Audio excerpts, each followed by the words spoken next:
Avi Meyer's Northtown Neighborhood News Magazine, a presentation of Sonny Hirsch and myself. Dial us up on the web, www.ntnm.org.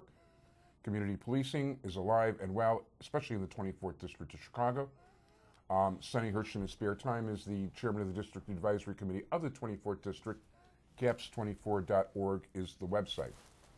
It is a pleasure to introduce you to somebody who I have actually I probably have him on about twice a year these days in non-election years. Yes, it's true. And for sure I'm going to get you back before the big conference coming up in June.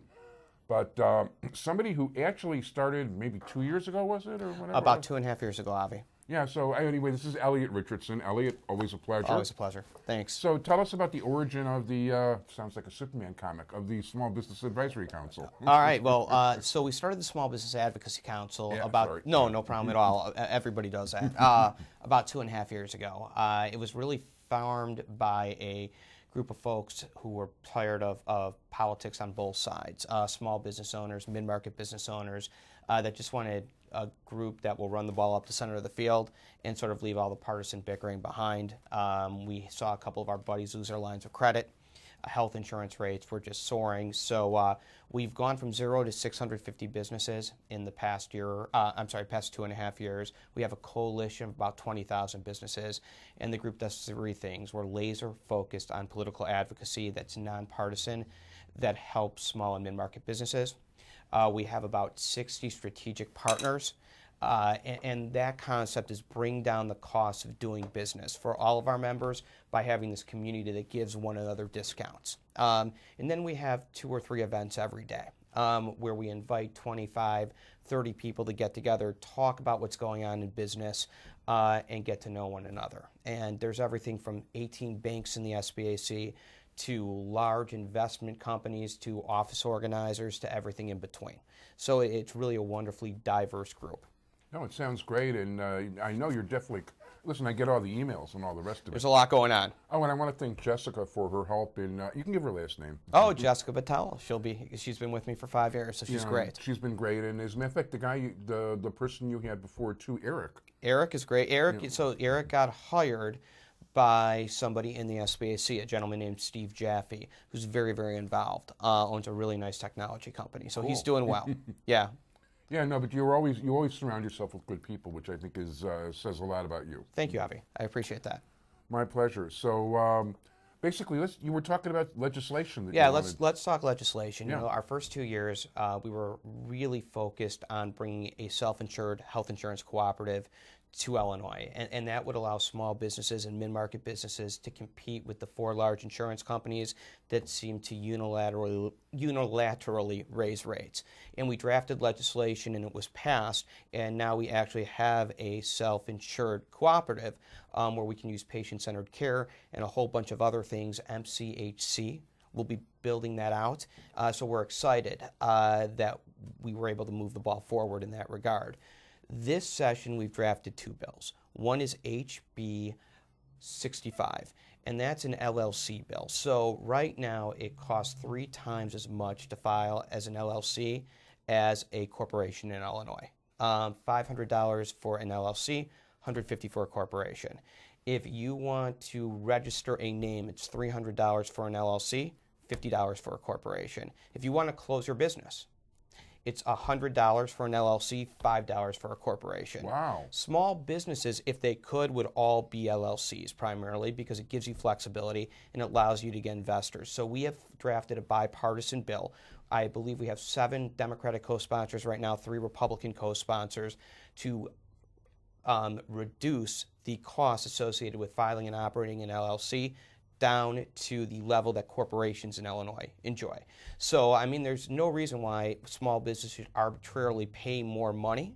No. And if the pushback is, well, the state is in a financial mess, which it is, well, there's some corporate loopholes we can close, but it shouldn't fall on the backs of small businesses to fund the state. So we just had an op-ed in Cranes about it. Yeah. We're very excited about the bill, and we think it's going to make a huge difference for businesses, especially those with 3 or 4 LLCs. I myself have 3 separate LLCs. Those fees add up on a yearly basis. So that's the first thing we've done. The second bill we've drafted is, are you aware of what the EDGE tax credits are? No. All right, well, you know how everybody gets all upset when Sears gets these special tax breaks or other folks get these special tax breaks to stay in Illinois? Right. All right, well, we can't eliminate those because we need to stay competitive, but what we can do is bring transparency and accountability to the Edge Tax program. It's $650 million over 10 years that we lose, that small mid-market businesses and individuals have to cover. So we've drafted a bill that will do exactly that. It will create a bipartisan independent board to evaluate the Edge tax credits and to make sure that the juice is worth the squeeze, that the state is actually getting the economic impact that it should for giving these big companies special tax breaks. On top of that, right now small businesses cannot get Edge tax credits because you have to put $1 million of infrastructure into your business. Wow. Well, what mid-market law firm or accounting firm or even small manufacturer has $1 million that they need to put in right now? We're going to eliminate that capital requirement. And by the way, if you've got an extra $1 million, I'll give you my address later. Yeah, and Avi will send some of that to me as well, I'm sure. Because that's a partnership, right? No, absolutely. An LLC, maybe. Absolutely. So, you know, essentially, we're going to eliminate that capital requirement. Yeah. So if I'm a law firm, I've got 30 people working for me, and I want to hire 10 people, Yeah. and I'm ready to do it because I've got a giant contract with another entity, I can do that. I can try to get an Edge tax credit. I don't have to put $1 million of infrastructure, which I don't need, into my business. So we really think it's going to level the playing field. We've got a great sponsor on that. It's Jack Franks, a Democrat from McHenry County. I think he's going to drive the ball, again, up the center of the field, and that this will really make a difference. Yeah, good luck. That sounds like, you know, there are, even though I didn't know the word Edge tax, I'm certainly familiar with the subject, and I read about it in the papers all the time. Well, it's a shame. You know, big companies get these tax credits, and if we knew that money was going to flow back into the Illinois economy, that would be one thing. But they get these Edge tax credits, and a lot of times they do not retain the employees that they promise that they're going to retain, and it's a big hole, a gaping hole in the budget. We got to bring accountability to it, Avi. Accountability would be nice. It's something that we really don't have in this state. Well, you know, I will tell you there is an increasing group of, like I said, we have about 20,000 businesses in our coalition that are just really tired of what's going on in the state all the way around. And it's not a Democrat or a Republican thing. It's basically we've got to get things done thing, because we do know that folks are moving out of the state right now, and we have to establish Illinois as a business-friendly environment if small businesses are going to invest and put money into the state. Yeah, no, there's no question about it. And I personally know people that have left the state for better business climates. Not to mention, you know, there's so many businesses that just went over the edge to Wisconsin and Indiana. Right. That are doing much better over there than over here. The problem is they go over the border, but they still live in Illinois.